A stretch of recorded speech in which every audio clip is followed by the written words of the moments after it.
It's April 6th, Monday. We are on our second week of distant learning. I'm so impressed and proud of all of you and all the hard work that you've been doing. Remember, you can email, you can Google Hangout with me and ask questions anytime, and I will do my best to help you. So for this week, there will be new vocabulary and spelling words posted on Spelling City. So make sure you're going and doing those throughout the week.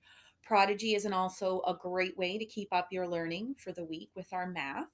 We are going to be starting 3 by Friday this week, which is a new activity where you're actually going to use pen and paper. That's right. I'm going to get you guys off of the computer.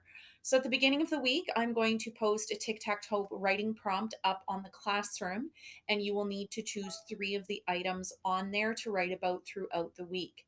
As I said, I would like this on pen and paper because we need to spend a little time off of the screen with our learning. And I'm aware that there is families struggling with trying to juggle numbers of kids being on the computer for a certain amount of time.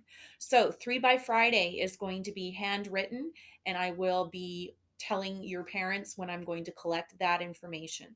So 3 by Friday, we are also going to be starting our home chemistry this week, where you're going to start doing some simple experiments at home. All experiments will also be written on pen and paper. I will post a Google slide on how to correctly write up an experiment, and then you will be able to refer back to that. But the write up for the experiments will be pen and paper. Remember, good paragraph writing, grade 5. That does not mean one sentence.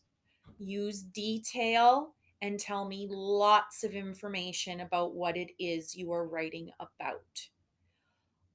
And we are going to continue working on our social studies activity board. You can work on that throughout the week as well. And we will keep working on our geometry with math. So keep up the amazing work. Let's read a little bit more of our chapter. So we've just found out that Maximus Steele is the king's advisor. How can the king trust you? You're the one who hurt the rain dragon, Ben said. He should arrest you, not us. Maximus balanced his pith helmet on his knee. The king is blissfully unaware of my true occupation. You mean you lied to him, Pearl said. I'm going to tell him the truth. You're a poacher. You take horns. Not just horns. Anything of value that a collector might buy. He tapped his fingers on his helmet. Sea serpent skin makes a lovely waterproof tent. Yeti fur protects against the coldest weather. And nothing is sharper than dragon teeth. They make superior knives. He pulled his knife from its sheath. Ben and Pearl stepped backward deeper into the cage. But the Griffin King doesn't know my true nature.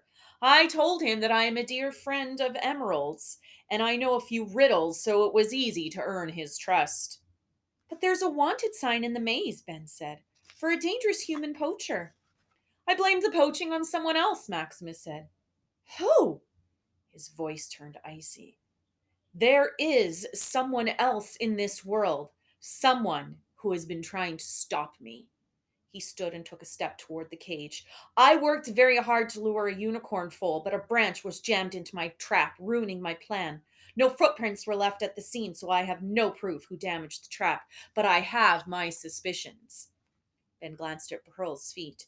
During her adventure in the tangled forest, she'd been wearing her leprechaun shoes. They allowed her to move in total silence. Apparently, they didn't have footprints. Maximus stood very close to the cage. You wouldn't know anything about what happened in the tangled forest, would you? He looked directly at Pearl. She gulped. At that moment, Ben was grateful that Mr. Tabby had made them dress up for their visit to the Griffin's palace, because the yellow ribbon that Pearl was wearing in her hair was covering an important clue. After saving the unicorn foal, Pearl and Ben had been given strands of unicorn mane, and the strands had magically attached themselves to their heads. Anyone who knew anything about unicorns would recognize the white stripes as proof of membership in their elite organization called the Order of the Unicorn. Ben's stripe was hidden under hair at the nape of his neck, but Pearl's was usually easier to spot. Thanks to the yellow ribbon, Maximus couldn't see the white stripe.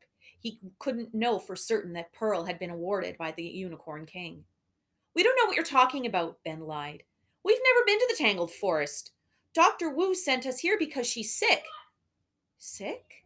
Maximus's steel expression softened. How sick?